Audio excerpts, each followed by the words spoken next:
नमस्कार। इस YouTube live session में मैं आप सभी व्यूअर्स का स्वागत करती हूँ और स्टार्ट करने से पहले, क्योंकि आज शहीद दिवस है, इसलिए राष्ट्रपिता महात्मा गांधी को याद करते हुए मैं उन्हें शत-शत नमन करती हूँ और श्रद्धा सुमन अर्पित करती हूँ। आज का सेशन आप सभी के लिए एनर्जेटिक और नॉलेजेबल होने जा रहा है, उतना ही जितना कि किसी बुक को पढ़ते हुए आप महसूस करते हैं या उतनी ही नॉलेज गेन कर पाते हैं। बुक का नाम मैंने क्यों लिया? Why books? क्योंकि बुक्स ही एक ऐसा ज्ञान का भंडार है, जिनसे आप कम समय में ज़्यादा से ज़्यादा नॉलेज इकट्ठी कर सकते हैं। यूँ तो इंटरनेट भी सूचनाओं का भंडार है, आप एक क्लिक करते हैं और आप ज्ञान के समुद्र में गोते लगाने लगते हैं। लेकिन बुक्स का अपना ही महत्व है। इंटरनेट में हम जैसे ही इन्फॉर्मेशन पे क्लिक करते हैं, जैसे ही इन्फॉर्मेशन सर्च करते हैं, एक अथाह समुद्र हमारे सामने आ जाता है और उसमें कभी आपने सोचा है कि हम उससे कितना चिंतन कर पाते हैं, कितना गेन कर पाते हैं, कितना अपने लिए इकट्ठा कर पाते हैं। बुक्स एक लिमिटेड समय में हमारे लिए इन्फॉर्मेशन इकट्ठी कर देती हैं और एक जगह प्रिसाइज़ मैनर में हमें एक जगह अवेलेबल हो जाती हैं। इसीलिए बुक्स की महत्ता आज भी उतनी ही है, जितना ही पहले हुआ करती थी। इन बुक्स को आप जो है इन बुक्स को बनाने में, इन बुक्स को लोगों के सामने लाने में जो सबसे बड़ा जो हाथ होता है, वो होता है उन राइटर्स का, जो अपने ज्ञान से, अपने अनुभव से, अपने शोध से उसे पाठकों के लिए अवेलेबल कराते हैं। और इस पूरी प्रक्रिया में सबसे ज़्यादा इम्पोर्टेंट जो रोल रहता है, वो होता है पब्लिकेशन हाउस का, जो एक अलग रूप में, एक अलग अंदाज में इन लेखकों की लेखनी को आप तक पहुँचाने का काम करते हैं। तो पब्लिकेशन हाउस का रोल इसीलिए इतना ज़्यादा है। आज का ये यूट्यूब सेशन भी एक बहुत ही अग्रणी और बहुत ही रेप्यूटेड पब्लिकेशन हाउस की तरफ से ही ऑर्गेनाइज किया गया है। दिल्ली से डीपीएस पब्लिकेशन हाउस, जो कि अलग-अलग क्षेत्रों से अलग-अलग रेप्यूटेड राइटर्स की बुक को आपके समक्ष प्रस्तुत करने में अग्रणी रहा है। तो डीपीएस पब्लिकेशन हाउस को मैं पहले बहुत ही धन्यवाद देती हूँ कि उन्होंने इस सेशन को ऑर्गेनाइज किया और मुझे एक ऐसी हस्ती का इंटरव्यू करने का मौका दिया, जो अपने आप में बहुमुखी प्रतिभा के धनी है। आज हमारे साथ यूट्यूब लाइव चैनल में, इस सेशन में बाबा मस्तनाथ यूनिवर्सिटी से इंग्लिश के प्रोफेसर डॉक्टर मौसम सिन्हा जी हमारे साथ हैं, जिनके साथ आज हम एक बहुत ही अहम मुद्दे पे बात करने जा रहे हैं। आजकल चारों तरफ एक चीज़ की बात हो रही है, जिसकी सबसे ज़्यादा चर्चा हो रही है, वो है नई राष्ट्रीय शिक्षा नीति। एजुकेशन के फील्ड में जिस चीज़ पे सबसे ज़्यादा चर्चा हो रही है, जिससे एक भविष्य को बदलने की बात की जा रही है, एक बड़ा परिवर्तन की बात की जा रही है, वो एक नई शिक्षा नीति। डीपीएस पब्लिशिंग हाउस की तरफ से प्रोफेसर सर की और मेरे साथ मेरी मेरी ओर से एक बुक भी अभी हाल ही में प्रकाशित होने वाली है, जो कि न्यू एजुकेशन पॉलिसी को ही इंडिकेट करती है, इसकी नीतियों को सरल शब्दों में आपके सामने प्रस्तुत करने का प्रयास करती है। तो सबसे पहले मैं प्रोफेसर साहब हमारे साथ जुड़ चुके हैं, तो सबसे पहले सर मैं आपका बहुत-बहुत इस लाइव सेशन में स्वागत करती हूँ और क्योंकि धन्यवाद। पब्लिशिंग हाउस और बुक की बात हो रही है, तो सबसे पहले आपसे जानना चाहूँगी, आप बहुत लंबे समय से इस प्रकाशन से भी जुड़े हैं, बहुत से ही विषयों पर आपकी बहुत सारी पुस्तकें भी आ चुकी हैं, आप अलग-अलग टॉपिक्स पर लिखते रहते हैं, लोगों को जागरूक करते रहते हैं, मोटिवेट करते रहते हैं। तो इस पुस्तक के बारे में मैं आपसे जानना चाहूँगी, ये किस प्रकार लोगों के लिए लाभान्वित होगी?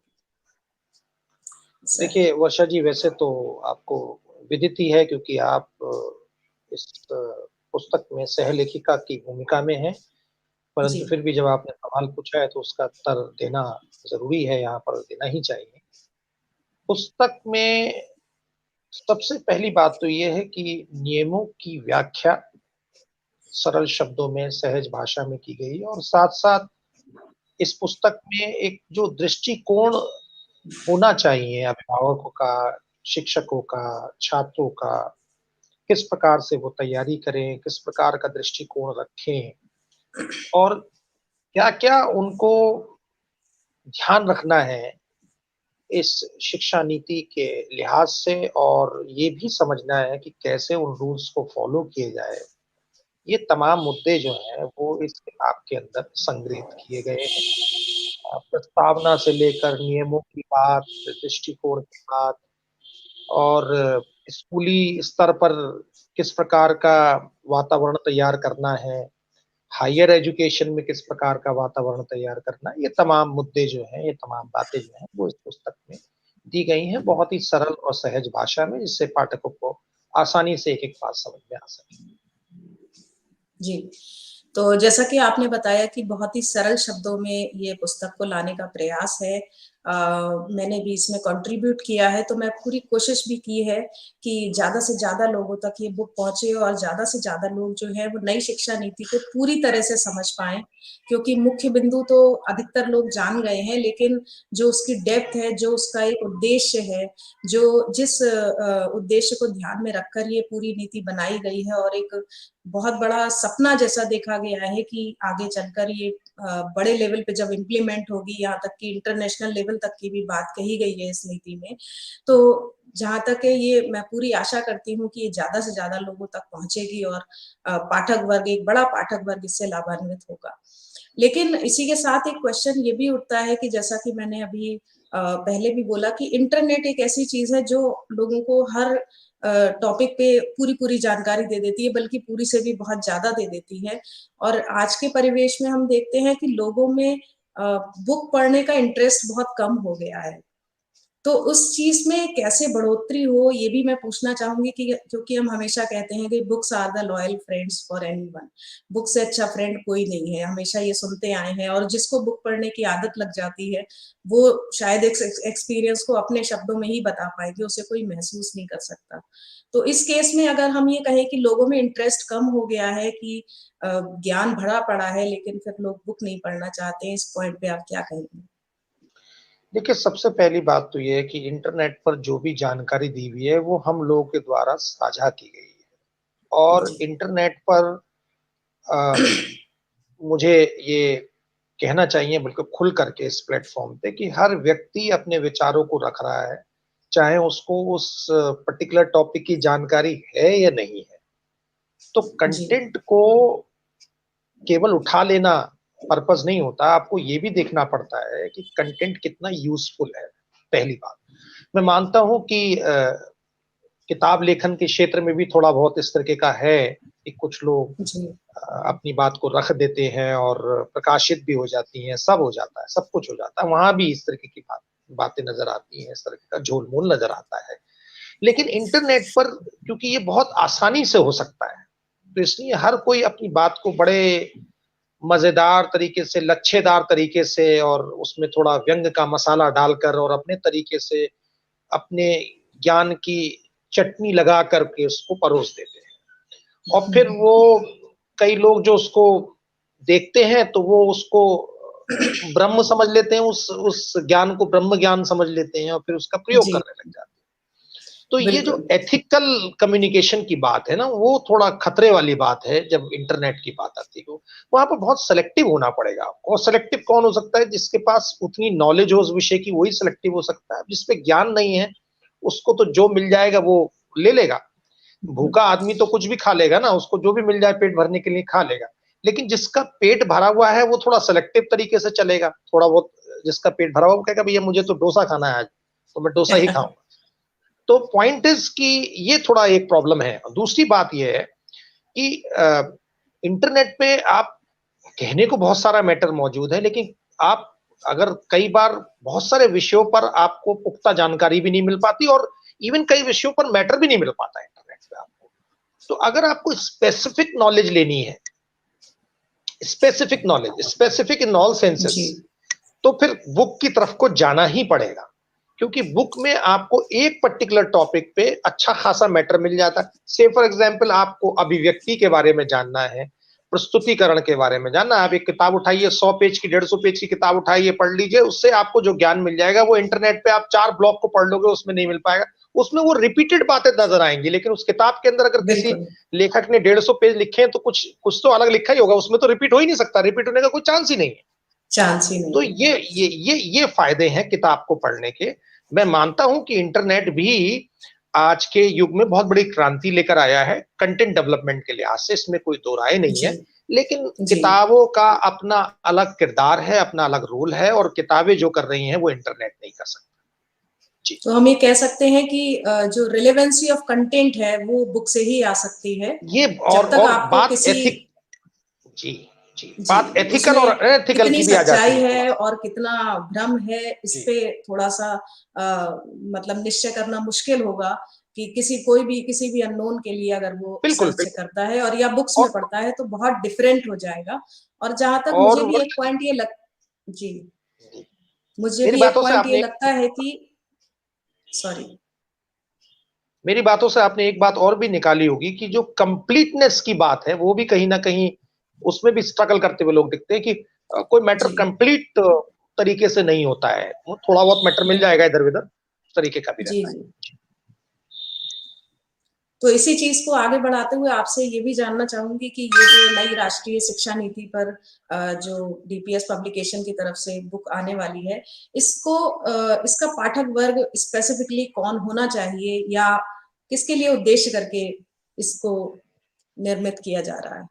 देखिए, सच्चाई तो ये है कि इस पुस्तक को ज़्यादातर अध्यापक वर्ग ही पढ़ेगा, ये सच्चाई है। जी, लेकिन क्योंकि नई शिक्षा नीति अभिभावकों के रोल की भी बात करती है, नई शिक्षा नीति शिक्षकों के रोल की भी बात करती है, नई शिक्षा नीति जो कॉलेज के प्रबंधक हैं, उनकी भी बात करती है, नई शिक्षा नीति छात्रों की भी बात करती है।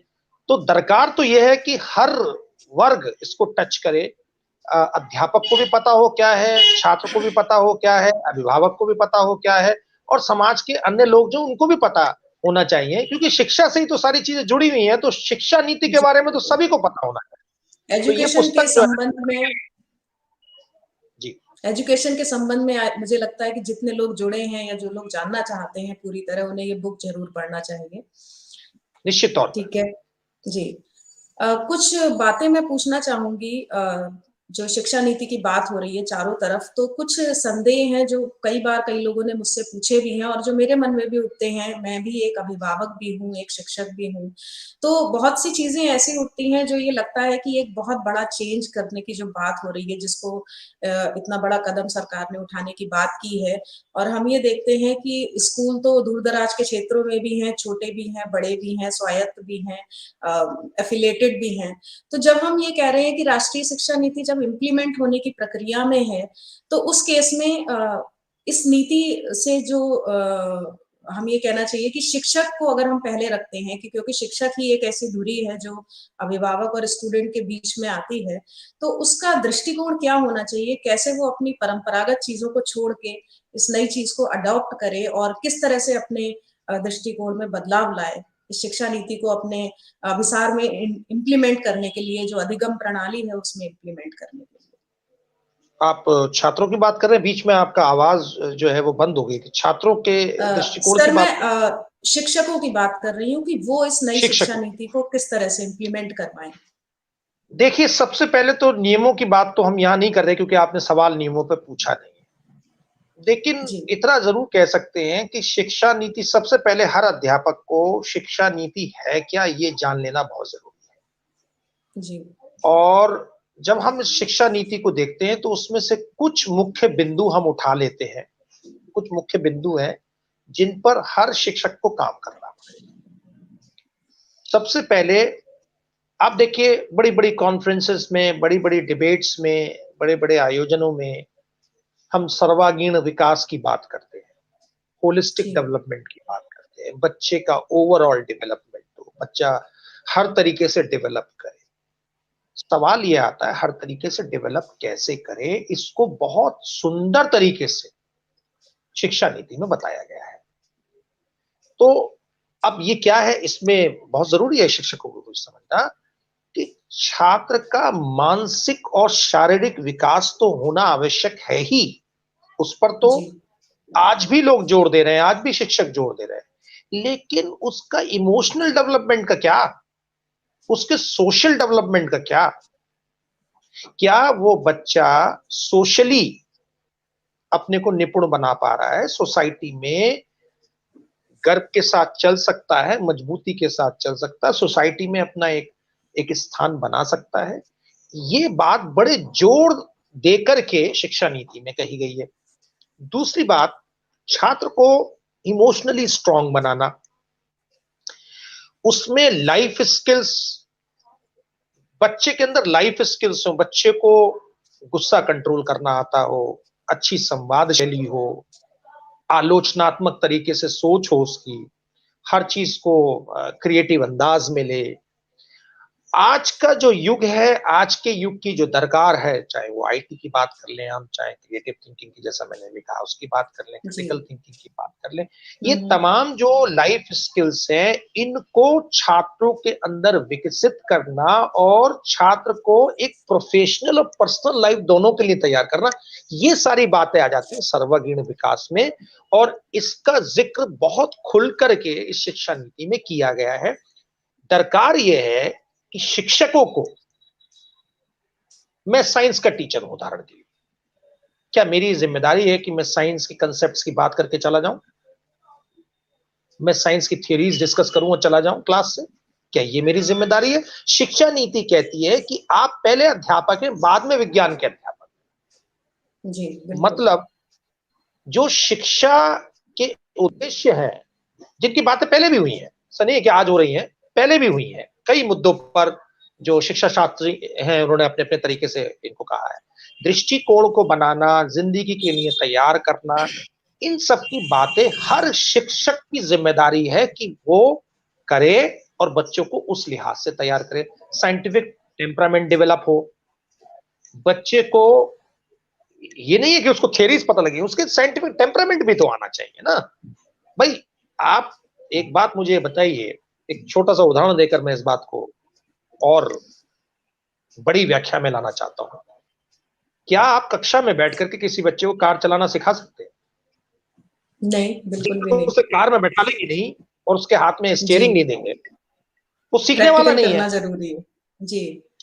तो वो सारी बातें आज की शिक्षा नीति में, राष्ट्रीय शिक्षा नीति में की गई हैं और बहुत जबरदस्त तरीके से वकालत की गई है और बताया गया है कि कैसे उसको किया जाए। शिक्षकों को ये सारी बातें जहन में रखनी है और उस हिसाब से अपने को तैयार करना है। मतलब कि मैं क्लास में जा रहा हूं तो अपना सब्जेक्टिव ज्ञान तो दूं, वो तो देना है मुझे, लेकिन उस सब्जेक्टिव ज्ञान का एप्लीकेशन बहुत इंपॉर्टेंट है। शिक्षा नीति ये कहना चाह रही है कि हर विषय प्रयोगात्मक है। सामाजिक, बिल्कुल, समाजशास्त्र भी प्रयोगात्मक सब्जेक्ट है, राजनीति शास्त्र भी प्रयोगात्मक सब्जेक्ट है। ये सारे सब्जेक्ट, कोई सब्जेक्ट ऐसा नहीं है दुनिया का जिसके अंदर प्रयोग नहीं।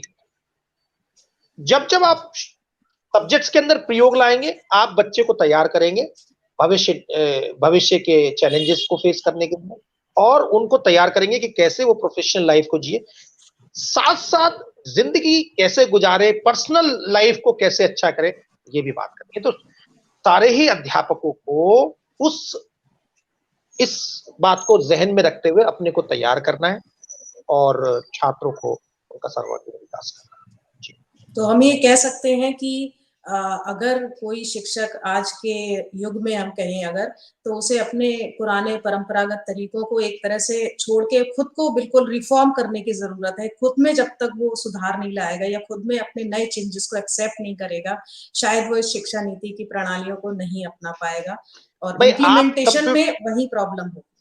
जी जी, आप कंप्यूटर की तो मदरबोर्ड से पहले मदर की बात भी तो कर सकती हैं। बाद में मदरबोर्ड पे आ जाइए, पहले मदर की बात कर लीजिए। जब आप पहले मदर की बात कर लोगे तो आपने पर्सनल लाइफ भी सिखा दी और मदरबोर्ड की बात करके प्रोफेशनल लाइफ भी सिखा दी। ये छोटे छोटे परिवर्तन चाहिए। अर्थशास्त्र क्लास के अंदर क्यों पढ़ा जाए, मार्केट में भी तो पढ़ाया जा सकता है अर्थशास्त्र। बिल्कुल सही। मैं तो सब्जी मंडी में अर्थशास्त्र पढ़ाने की वकालत करता हूं कि सब्जी मंडी में ले जाइए बच्चे को, वहां सिखाइए डिमांड क्या होती है। बिल्कुल, ये चीजें हैं जो शिक्षा नीति बात करती है। जी। तो इसीलिए मैं एक रिक्वेस्ट भी करूंगी कि अगर जो लोग हमारे साथ जुड़ चुके हैं या लाइव सेशन में साथ में है या जो लोग बाद में भी इस सेशन को देखेंगे, उसमें से अगर कोई अध्यापक है तो कोशिश ये करें कि आप सभी नीतियों को ध्यान से समझें और कोशिश ये करें कि हम अपने में सबसे पहले चेंज कैसे ला सकते हैं और नई चीजों को कैसे एक्सेप्ट कर सकते हैं। सर दूसरा क्वेश्चन मैं ये पूछना चाहूंगी कि एक एक स्टूडेंट जो है वो तो बिल्कुल ही केंद्र बिंदु है इस नीति का, उसको ध्यान में रखकर ही सब कुछ बातें की गई हैं, प्लानिंग की गई है आगे तक की, कि उसके बचपन के बाद जैसे ही वो स्कूल में दाखिला लेता है 3 साल की उम्र में, तब से लेकर उसके डेवलपमेंट की बात शुरू हो गई है। तो एक स्टूडेंट को आज की एज में इन चीजों को कैसे लेना चाहिए, क्योंकि हम देखते हैं कि उसके ऊपर हर तरह का प्रेशर भी होता है, जो ये प्रेशर होता है वो उसे बहुत कुछ करने नहीं देता, और प्रेशर जेन्युइन है। हम कितना भी कह लें कि माँ बाप नहीं कहेंगे या आप जो है अपने डिसीजन खुद लीजिए, लेकिन कहीं ना कहीं वो बच्चा प्रेशराइज होता है अपने सोशल एनवायरनमेंट से, अपने स्कूल एनवायरनमेंट से, अपने घर के एनवायरनमेंट से। उस केस में स्टूडेंट इन चीजों को कैसे देखे, या उस दृष्टिकोण के अकॉर्डिंग कैसे वो एक्सेप्ट करे इन चीजों को, या कैसे इलेबोरेट करे, इस पे थोड़ा सा बात की।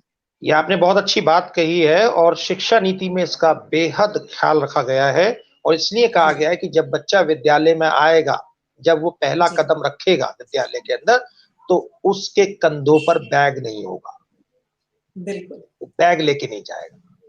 जी। शिक्षा नीति ने साफ कहा है कि शुरुआती दौर में बच्चे के हम उसको किताबों के बोझ से नहीं ला देंगे, हम उससे कहेंगे बेटा जितना खेलो कूदो। मेरे को एक बात समझ में नहीं आती कई बार जब मैं देखता हूँ, एक एजुकेटर की दृष्टि से कई जगह जब मैं टीचर्स को नोटिस करता हूँ, आप बड़े बड़े टफ टॉपिक्स बहुत सरल तरीके से, सहज तरीके से और खेलते हुए सिखा सकते हैं जी। मैदान में ले जाकर के आप बच्चे को बायोलॉजी पढ़ा सकते हैं, मैदान में ले जाकर के आप बच्चे को इंपैरेटिव सेंटेंसेस ग्रामर पढ़ा सकते हैं, मैदान में ले जाकर बच्चों को खिलाकर आप मैथमेटिक्स पढ़ा सकते हैं जी। तो किताबों का रोल शिक्षा नीति ने कहा है कि जब बच्चा शुरू में आए तो उस पर बोझ ना डाला जाए, क्योंकि उस वक्त उस पर आप प्रेशर की बात कर रहे थे ना, वो प्रेशर कहां से बिल्ड हो, जैसे आपने उसके हाथ में किताबें पकड़ा दी प्रेशर शुरू हो गया, क्योंकि वो बच्चा नहीं करता। और होता क्या, जैसे ही 2 किताबें बच्चे के हाथ में आ जाती हैं, पेरेंट्स जो हैं वो कुछ ज्यादा ही एक्सपेक्ट करने लग जाते हैं कि अब बच्चे के हाथ में 2 किताबें आ गई, इसको अभी तक छोटा आ बनाना नहीं आया, ए बनाना नहीं आया, बी बनाना नहीं आया। अरे भाई उसकी बुद्धि जितनी है वो उतना काम करेगा। तो इसलिए शिक्षा नीति में इसको कहा गया कि जब तक चाइल्ड का ब्रेन डेवलप ना हो तब तक उसके हाथ में किताबें ना हो। और यहाँ पर बहुत बड़ी जिम्मेदारी है अध्यापकों की, अभिभावकों की, कि बच्चे के एक एक स्टेप का ध्यान रखें।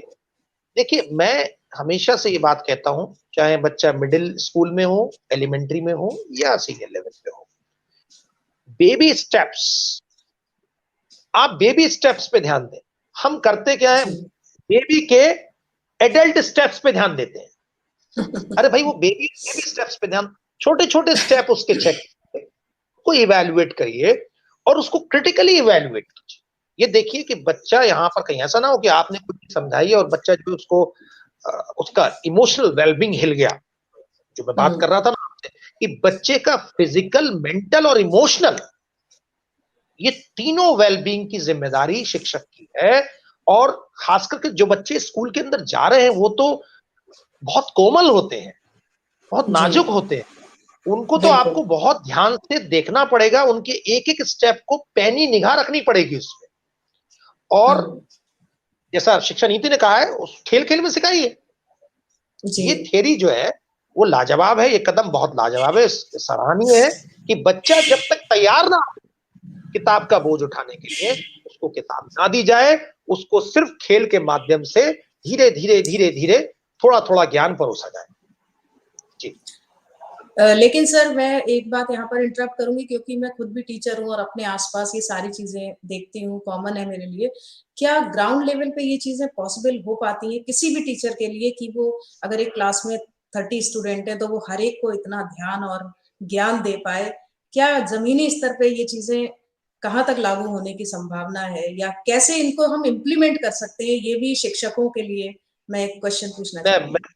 मैं बताता हूँ वर्षा जी। देखिए सबसे पहली चीज तो ये है कि जब आप किसी भी विषय को बहुत सरल बना देते हैं तो वो सरलता से लोग सीख भी लेते हैं। बिल्कुल। सरलता से बड़े बड़े काम हो जाते हैं और जल्दी हो जाते हैं। समस्या ये है कि आज जो टाइम की कमी शिक्षकों पे आ रही है, इसका एक मुख्य कारण क्या मैं बताता हूँ।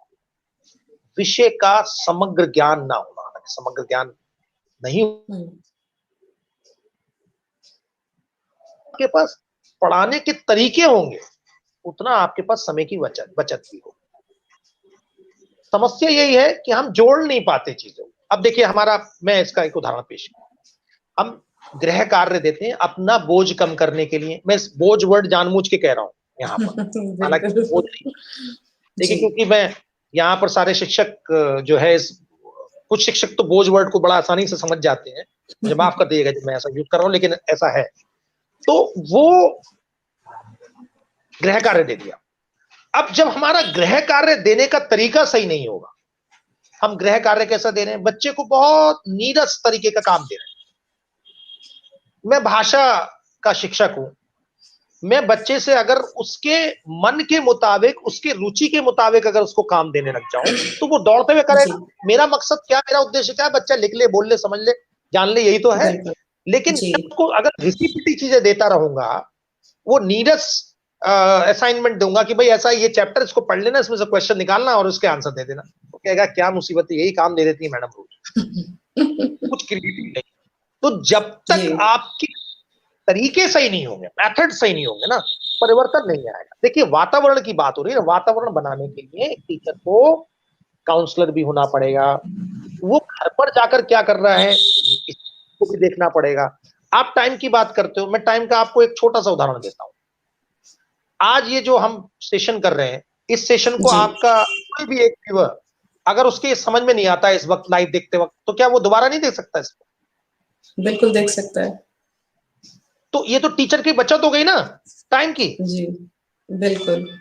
तो ऐसे आप बहुत सारे शिक्षक ब्लॉग लिखते हैं, ब्लॉग पे अपने नोट्स डाल देते हैं। पहले क्या होता था कि आपको नोट्स बनाकर बच्चे को बार बार अलग से एंटरटेन करना पड़ रहा है। हर बच्चा बार बार आपके पास आता, मैडम ये समझ में नहीं आया, समझा दीजिए, मैडम इसके नोट्स दे दीजिए, मैडम ये कर दीजिए, मैडम वो कर दीजिए। अब मैडम क्या कहती है, मेरा ब्लॉग देख लो, मेरा यूट्यूब चैनल देख लो। तो टाइम बचा नहीं बचा। प्रॉब्लम यह है कि हम जब तक हम क्रिटिकली नहीं सोचेंगे, हर प्रॉब्लम का सॉल्यूशन मौजूद है। पहले कॉन्फिडेंस लाना पड़ेगा, आईटी को जोड़ना पड़ेगा, और तीसरी बहुत जरूरी बात यह है कि जो वातावरण स्कूल के बाहर का है, उस पर भी थोड़ा सा काम शिक्षकों को आगे करना पड़ेगा। मतलब एक काउंसलर का रोल भी अदा करना पड़ेगा। अब अभी कुछ दिन पहले मैं स्पेशल एजुकेटर्स को एड्रेस कर रहा था, तो मैंने उसमें पूछा कि इसमें स्पेशल एजुकेटर्स कितने हैं जो पार्टिसिपेंट्स थे, तो पता लगा उसमें बहुत सारे स्पेशल एजुकेटर्स नहीं थे। बहुत सारे थे, बहुत सारे नहीं थे, काफी पार्टिसिपेंट्स थे। तो मैंने ये कहा कि ये स्पेशल एजुकेटर आपने जो लफ्ज यूज किया है, मैं तो ये कहता हूं हर आदमी स्पेशल एजुकेटर है। आप कहते हो स्पेशल एजुकेटर, अरे भाई जिस कक्षा में आप जा रहे हो उसमें कुछ स्लो लर्नर्स भी है, कुछ एडवांस लर्नर्स भी है, कुछ एवरेज लर्नर्स भी हैं। तो जो स्लो लर्नर्स हैं उनको तो अंग्रेजी वाला भी फेस कर रहा है, मैथ्स वाला भी फेस कर रहा है। आप जा रहे हो तो आपको स्लो लर्नर्स नहीं मिल रहे, कहीं और चले जाते हैं क्या? बिल्कुल, आपको भी तो उनको पढ़ाना है। तो फिर स्पेशल एजुकेटर का क्या मतलब? आप खुद भी स्पेशल एजुकेटर हो गए फिर, अंग्रेजी पढ़ाने कंप्यूटर पढ़ाने के बाद भी।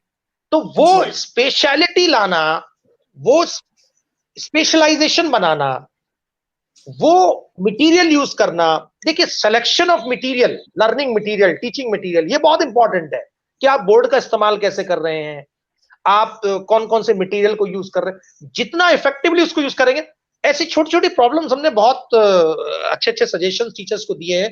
जैसे एक साहब ने हमसे पूछा कि साहब, क्योंकि आपका क्वेश्चन है तो मैं चाह रहा हूं कि विस्तृत जानकारी व्यूअर्स को मिल जाए। तो एक साहब ने पूछा कि सर मेरे साथ एक समस्या आ रही है और मेरा टाइम बहुत खराब होता है इसमें। मैंने कहा क्या समस्या है? बोले साहब हमारे क्लास में जो स्लो लर्नर्स भी हैं और एवरेज लर्नर्स भी हैं, एडवांस लर्नर्स भी हैं। जब एडवांस लर्नर्स की तरफ देखता हूं तो स्लो लर्नर्स परेशान हो जाते हैं, स्लो लर्नर्स की तरफ देखता हूं तो एडवांस लर्नर्स परेशान हो जाते हैं। मतलब अगर आप स्लो लर्नर्स के हिसाब से पढ़ाओ तो एडवांस लर्नर्स परेशान, अगर आप एडवांस लर्नर्स के हिसाब से पढ़ाओ तो स्लो लर्नर्स परेशान। बोले सर करूँ क्या, मैथ्स पढ़ा रहा हूँ और ऊपर से मैथ्स पढ़ा रहा हूँ, मैथमेटिक्स ऐसा सब्जेक्ट, सर क्या करूं? मैंने कहा एक बात बताइए, आपका वो बच्चा जो बहुत ज्यादा स्लो यानी वेरी स्लो लर्नर है, क्या आप उसको पूरा सिलेबस पढ़ा सकते हैं? क्या वो पूरा सिलेबस जान जाएगा? नहीं, नहीं जान पाएगा, क्योंकि वो वेरी स्लो है। तो उसको तो अगर आपने आधा भी पढ़ा दिया तो आप तो वो बहुत बहुत है सक्सेसफुल उसके टीचर हो लिए। गए, उसके लिए बहुत। बिल्कुल सही बात। बोले जी। क्या ये तो बताइए, मैंने कहा बहुत सिंपल तरीका बताता हूं, मैंने कहा आप अपने बोर्ड को 2 पार्ट में डिवाइड कर दीजिए, अपने बोर्ड के 2 सेक्शन बना दीजिए, एक चौक से खींच दीजिए, ड्रॉ कर दीजिए, एक साइड में स्लो लर्नर्स के लिए हम लिखिए, दूसरी साइड में एडवांस लर्नर्स के लिए लिखिए। और बच्चों को, आपको पता है कौन स्लो है कौन एडवांस है, आपको खुद नहीं कहना है, आपने फौरन कह दिया रमेश, सुरेश, रामपाल, इधर देखो राइट साइड में, आप राइट साइड में आपके लिए है, और राहुल, प्रमोद आपके लिए ये वाला साइड है। दोनों को पढ़ाइए, एक तरफ आप हाई डिफिकल्टी लेवल का सम लिख दीजिए, एक तरफ लो डिफिकल्टी लेवल का सम कर दीजिए, बच्चे सीखेंगे, आपका टाइम नहीं बच रहा इससे। तो बिल्कुल तरीके, बचेगा। क्योंकि ये सेशन आपका इस टॉपिक पे नहीं है, अदरवाइज मैं आपको बहुत सारे ऐसे तरीके दे सकता हूं जिससे टीचर जी। का टाइम निश्चित तौर पे बचेगा। आज टीचर का टाइम इसलिए नहीं बचता क्योंकि टीचर खुद रीडिंग नहीं करता। रीडिंग की हैबिट जब टीचर की नहीं होगी, भाई जब आप ज्यादा पढ़ोगे तभी तो नए नए तरीके आप फाइंड आउट कर पाओगे और उन तरीकों को आप प्रयोग में ला पाओगे। तो जितना आप अपनी एफिशिएंसी और इफेक्टिविटी बढ़ाओगे, आपका टाइम बचता जाएगा। बिल्कुल। तो मैं पब्लिकेशन से ये रिक्वेस्ट भी करना चाहूंगी इस सेशन के माध्यम से कि जल्दी ही एक सेशन टीचर्स के लिए भी होना चाहिए जिसमें आप उन्हें बहुत सारी चीजें बता सकें, नए नए आइडियाज दे सकें। खैर, हम शिक्षा नीति की बात कर रहे थे कि इसमें बहुत सारे नए इम्प्लीमेंटेशन हो रहे हैं, नई नई चीजें आ रही हैं और जल्दी ही ये एक बड़े लेवल पे सब जगह इम्प्लीमेंट हो जाएगी, जैसे जैसे कि एडॉप्शंस हो रहे हैं। इसमें एक चीज मैं ये पूछ रही थी कि जैसे पेरेंट्स के बारे में आप क्या कहेंगे, उनका दृष्टिकोण क्या होगा? क्योंकि जैसे मैं खुद एक पेरेंट हूँ और मेरी बेटी भी 10th में है और उसके अगले भविष्य के लिए मुझे तो वही परंपरागत चीजें दिखाई देती हैं, साइंस, आर्ट्स और कॉमर्स साइड या जो भी चल रही हैं हमारे साथ में। तो कैसे इस मेंटेलिटी को बदला जाए, कैसे लोगों के मन में ये बात डाली जाए कि आपके बच्चे सिर्फ एक ही चीज के लिए नहीं बने हैं या एक परंपरागत चीज के लिए नहीं बने हैं, उन्हें लीक से हटके भी करने दीजिए, सोचने दीजिए। इस चीज पे आप क्या कहना चाहेंगे? जैसे ये राष्ट्रीय शिक्षा नीति बिल्कुल स्पष्ट इशारा देती है हर अभिभावक को कि बच्चा जो भी अपनी रुचि रखता है उसके हिसाब से उसको पढ़ने दे। इसीलिए साइंस नहीं है, आर्ट्स नहीं है, कॉमर्स नहीं है। मैं चाहूं तो मैं इकोनॉमिक्स के साथ फिजिक्स पढ़ लूं, मैं चाहूं तो हिंदी ले लूं और केमिस्ट्री ले लूं। बिल्कुल आजादी है, ये स्वतंत्र आजादी इसलिए दी गई है कि बच्चा अपनी रुचि के मुताबिक काम कर सके। अब होता क्या है, बच्चा बड़ा हुआ, अध्यापक ने कहा, अध्यापक अपने तरीके से प्रेशर बना रहा है, वो कह रहा है बेटा ऐसा है, आप कमजोर हो पढ़ने में और आप जो है वो लो। घर पे गया, पिताजी बोले वो पड़ोस का बच्चा जो है वो तो विज्ञान वर्ग का है, आप कैसे कला वर्ग में जाओगे, आप भी विज्ञान वर्ग में जाओ। अब वो वर्ग में जाने के लिए मजबूर हो गया, उसका केमिस्ट्री में इंटरेस्ट नहीं है, फिजिक्स उसको थोड़ी बहुत समझ में आती है, केमिस्ट्री में इंटरेस्ट नहीं है उसका, फिजिक्स आती है थोड़ी बहुत समझ में। अब वो मजबूर है कि उसे फिजिक्स केमिस्ट्री पढ़ना पड़ेगा क्योंकि साइंस में तो ये सब्जेक्ट पढ़ना ही है उसे। अब उस बच्चे के पास बहुत सारे ऑप्शंस हमने दे दिए, अब वो अपनी रुचि के मुताबिक काम कर सकता है, थोड़ा सा पेरेंट्स की भी मान सकता है, थोड़ा अपनी भी मान सकता है। और पेरेंट्स को भी ये समझ में आ जाएगा इस शिक्षा नीति के जरिए कि अब बच्चे को स्वतंत्र रूप से पढ़ाई की आजादी इस शिक्षा नीति ने दे दी है। जी, मैं एक बात को अच्छे से मानता हूं वर्षा जी, ये समझना जरूरी है, हर अभिभावक को समझना जरूरी है, किसी भी विषय का स्कोप बाहर नहीं होता, स्कोप होता है आपके हाथ में। जी, आपके हाथ में स्कोप है, आप चाहे अंग्रेजी पढ़ लीजिए, चाहे हिंदी पढ़ लीजिए, चाहे आप विज्ञान पढ़ लीजिए, आप किसी भी विषय को पढ़ लीजिए, उसका स्कोप आपके हाथ में, आप बना लीजिए, इसको बन जाएगा, खेल में बना सकते हैं आप इसको। तो ये शिक्षा नीति इनडायरेक्टली इस बात का मैसेज दे रही है सभी अभिभावकों को कि स्कोप बाहर नहीं है भाई। शिक्षा नीति इनर इंजीनियरिंग की बात करती है, इनर इंजीनियरिंग, आपके अंदर क्या है उसे निकाल के लाओ बाहर। जी, ये नहीं है कि जो आपके अंदर नहीं है, अब कोई चीज आपके अंदर नहीं है आप बाहर से पहले अंदर डालो फिर अंदर से बाहर लाओ, काम नहीं चलता है। तो शिक्षा नीति इस चीज पे बल, अब अध्यापकों की जिम्मेदारी अपनी जगह है, लेकिन जहां तक पेरेंट्स का सवाल है, पेरेंट्स को ये समझना पड़ेगा पहले तो बच्चों के अंदर सॉफ्ट स्किल्स को डेवलप करना। ये बहुत बड़ी समस्या है हमारे हिंदुस्तान में कि टेक्निकल स्किल्स के पीछे लोग भाग रहे हैं, सॉफ्ट स्किल्स उनका रह जाता है पीछे, हार्ड स्किल्स की तरफ तो पूरा फोकस है। बच्चों के अंदर सॉफ्ट स्किल्स को डेवलप करना, उनको मोटिवेट करना, एनकरेज करना, उनको रियलाइजेशन क्या होता है ये सिखाना, क्योंकि किसी भी समस्या का समाधान रियलाइजेशन से होता है। तो बच्चा अगर कोई प्रॉब्लम क्रिएट करता है तो उसको रियलाइज करवाना और बच्चे को इंटरेस्ट को क्लोजली मॉनिटर करना कि बच्चे का इंटरेस्ट लेवल, शुरुआत में तो बहुत सारे माइंड बन जाते हैं ना। बच्चा, आप छोटे बच्चों से बात करें तो कभी वो कहेगा मैं पायलट बनना चाहता हूँ, 10 दिन बाद बात करें तो वो कहेंगे नहीं नहीं नहीं मैं पायलट नहीं बनना चाहता, मैं इंजीनियर बनना चाहता हूँ। वेरिएशन ऑफ माइंड, वेरिएशन होता है वो, क्योंकि उस समय बच्चे को इतनी जानकारी नहीं होती है। तो ऐसे में पेरेंट्स को मॉनिटर करना है एक्टिविटीज को। आप एक्टिविटीज को मॉनिटर करके एक साइकोलॉजिस्ट का किरदार निभाना है। अभिभावक क्लोजली मॉनिटर करें कि बच्चे का बेंट ऑफ माइंड कब जा रहा है, वो किस प्रकार की गतिविधियों में इन्वॉल्व रहता है, क्या करता है, और उसको धीरे धीरे धीरे धीरे सिखाएं। एट द सेम टाइम उसको बहुत सारी ऐसी चीजें हैं जो आज के युग में बहुत इंपॉर्टेंट है, उससे जोड़े। कैसे जोड़े? एक उदाहरण देता हूं। आज कितने बच्चे ऐसे हैं जो रामायण को अपने लफ्जों में प्रस्तुत कर सकते हैं? कितने बच्चे ऐसे मिल जाएंगे जो रामायण के पात्रों के नाम गिना सकते हैं? नहीं। अरे भाई, सॉफ्ट स्किल्स तो हमारे ग्रंथों में भी मिलता है। बिल्कुल बिल्कुल। वो जिम्मेदारी अभिभावकों की बन जाती है, अध्यापकों की है लेकिन अभिभावकों की भी है। अभिभावकों के लिए अभिभावक को जी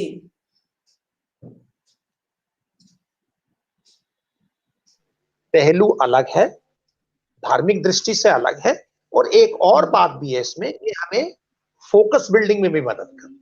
तो ये सारी चीजें, छोटी छोटी चीजें, आलोचनात्मक तरीके से सोचना, सॉफ्ट स्किल्स है। बच्चा गुस्से में आ जाता है, देखना गुस्सा क्यों हो रहा है, फिर उसको रियलाइज कराना, छोटे छोटे कदम। कुछ चीजें आपसे नहीं सॉल्व हो पाती हैं तो पेरेंट्स जो है जाकर के टीचर्स को बताएं कि भाई ये समस्या हमारे सामने आ रही है, हमने प्रयास किया, हमारा बच्चा ऐसे से। ये जो शिक्षक और अभिभावक संवाद है ये बहुत जरूरी है। विद्यालय स्तर पे क्या है, बहुत सारे ट्रेनिंग प्रोग्राम होते हैं टीचर्स के लिए, स्टूडेंट्स के लिए स्टूडेंट डेवलपमेंट प्रोग्राम होते हैं, लेकिन जो अभिभावक के लेवल के प्रोग्राम्स हैं, अभिभावकों से जो संवाद है वो आज भी कम है। पेरेंट्स मीटिंग होती मानता हूं, लेकिन आज भी कम है, आज भी कम है। तो ये जो सिंक्रोनाइजेशन में जब चीजें आने लग जाएंगी ना कि अभिभावक अपनी रिपोर्ट देंगे टीचर्स को, फिर स्टूडेंट्स, जब ये तीनों लोग एक साथ मिलकर के काम करेंगे तो परिवर्तन निश्चित रूप से आएगा और बहुत सारी चीजें हम अच्छे से मॉनिटर कर पाएंगे बच्चे के बारे में। बिल्कुल। हम कहते भी ये हैं कि शिक्षा की जो गाड़ी है जिसपे एक साइड में टीचर्स हैं और दूसरी तरफ स्टूडेंट है, तो उनकी धुरी जो है वो अभिभावक है, क्योंकि वो ही एक ऐसी कड़ी है जो दोनों को बांधे रखती है। तो बहुत सारी जानकारी आपने दी है और काफी कुछ कहा है आपने। मैं आपको बता दूं, ये गाड़ी के 3 पहिए नहीं, 4 पहिए हैं। 4 पहिए हैं इस गाड़ी के, चौथा पहिया समाज है।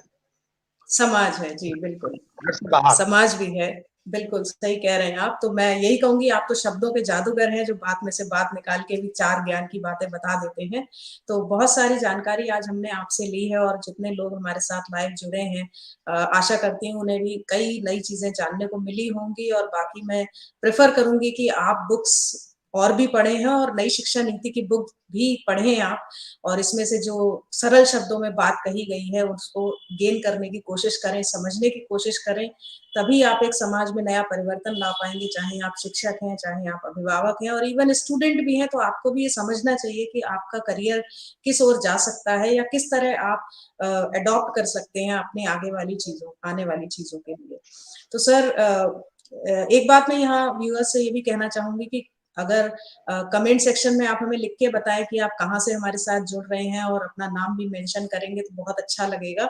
और आशा करती हूँ कि इस तरह आप हमारे साथ लाइव सेशन में जो जुड़े हुए हैं, मैं सर आपसे भी रिक्वेस्ट करूंगी कि आगे आने वाले समय में भी हम आपसे मिलते रहें, जुड़ते रहें और अलग-अलग विषयों पे लाइव सेशंस करते रहें, जिससे एक ज़्यादा से ज़्यादा लोगों तक पहुँच सके हम। एक जी बात सर। यहाँ मैं कहना चाह रहा हूँ, जी, सारे ही व्यूअर्स को ये जानकारी देनी है कि ये जो किताब जी, डीपीएस पब्लिशिंग हाउस की तरफ से आ रही है, नई शिक्षा नीति जी। के ऊपर, हिंदी और इंग्लिश दोनों में है ये। और अच्छा, साथ-साथ इस किताब के अंदर या नई शिक्षा नीति के अंदर जो स्किल्स की बात करी गई है, जैसे अभी हम बात भी कर रहे थे, एंगर मैनेजमेंट की बात कर रहे थे, क्रिटिकल जी। थिंकिंग, क्रिएटिव थिंकिंग की बात कर रहे थे। इन हुँ, विषयों पर अलग से भी पुस्तक प्रकाशित होंगी, यानी हर स्किल अच्छा, पर अलग से एक पुस्तक डीपीएस पब्लिशिंग हाउस लेकर आएगा। और आपके हाथ में एक अच्छा खासा एक किट होगा जिसमें नई शिक्षा नीति की किताब होगी, फिर आलोचनात्मक रवैये की, क्रिटिकल थिंकिंग की, हुँ, क्रिएटिव थिंकिंग की, जिससे कि आप हर स्किल पे अलग-अलग ज्ञान ले सकें। और एक और मेरा अनुरोध है कि जब हम किसी भी इस तरीके के लाइव सेशन को करते हैं या किसी भी मुद्दे पर हम बात करते हैं, तो ये अनुरोध हमें हमेशा अपने व्यूअर से करना चाहिए कि अपनी प्रतिक्रिया, आपने भी कह दिया है, मैं भी कह दे रहा हूँ, वो बिल्कुल, ज़रूर दें, बिल्कुल। कमेंट्स में ज़रूर लिखें कि आप क्या चाहते हैं, आपको क्या सॉरी, अच्छा लगा। और साथ-साथ कुछ भी जो आपके मन में आता है, अभिव्यक्ति आप ज़रूर करें। ये दरख्वास्त भी मैं करना बिल्कुल। चाहूँगी। जी, तो सर आपने इतना अपना कीमती समय दिया और हमारे लिए इतनी सारी जानकारी यहाँ पर आपने चैनल के थ्रू देने की कोशिश की है, उसके लिए मैं आपकी बहुत-बहुत आभारी हूँ।